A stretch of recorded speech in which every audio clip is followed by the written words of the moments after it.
দর্শক দেখতে পাচ্ছেন সবুজে সমারোহে ভরা মাঠ, যেখান থেকে কৃষক সরাসরি মাঠ থেকে সংগ্রহ করছেন টাটকা রাসায়নিক মুক্ত করলা। দেখুন কি যত্ন আর পরিশ্রমের মাধ্যমে এগুলো সংগ্রহ করা হয়। ভাই উস্তে তুলতেছেন নাকি? হ্যাঁ, উঠতে তুলতেছি। আচ্ছা আচ্ছা, কেমন হয়েছে ফলন?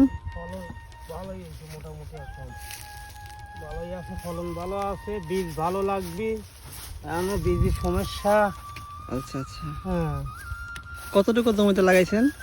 1 পোয়া 8%। 8% লাগাইছি, ও 3-4 মন করিয়া। কয়দিন পর পর তোলেন? 7 দিন পর পর তুলি। বিক্রি করেন কোথায়?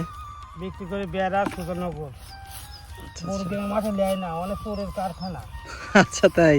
হ্যাঁ, বেড়া সুগনগর। আর এরকম এবার কিরকম দাম আছে? 2000। 1800-2000 টাকা মন, তাই না? হ্যাঁ, এগুলাকে দেশি নাকি? বেশি হাইব্রিড। আচ্ছা আচ্ছা, একবারে তুলতেছেন? হ্যাঁ, এই আপনার উস্তার ক্ষেতে আপনার এগুলা কি বিষ দেওয়া লাগে, কীটনাশক দেওয়া লাগে? কীটনাশক দেওয়া লাগে। কীটনাশক দেওয়া লাগে সপ্তাহে। তা না হলে হয় না।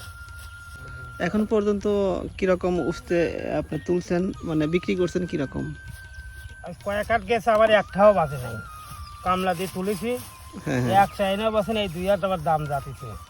এখন যে 2-4টা বাঁচে। হ্যাঁ, কয়েকদিন দাম একটু কম গেছিল, আবার একটু দাম বাড়ছে। মানে কিচ্ছু নাই, কি একটা হাব আছে নাকি?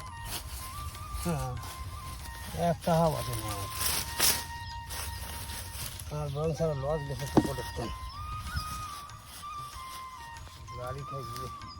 গাড়ি খাই পোলা মোলা দিয়ে আমরা লস।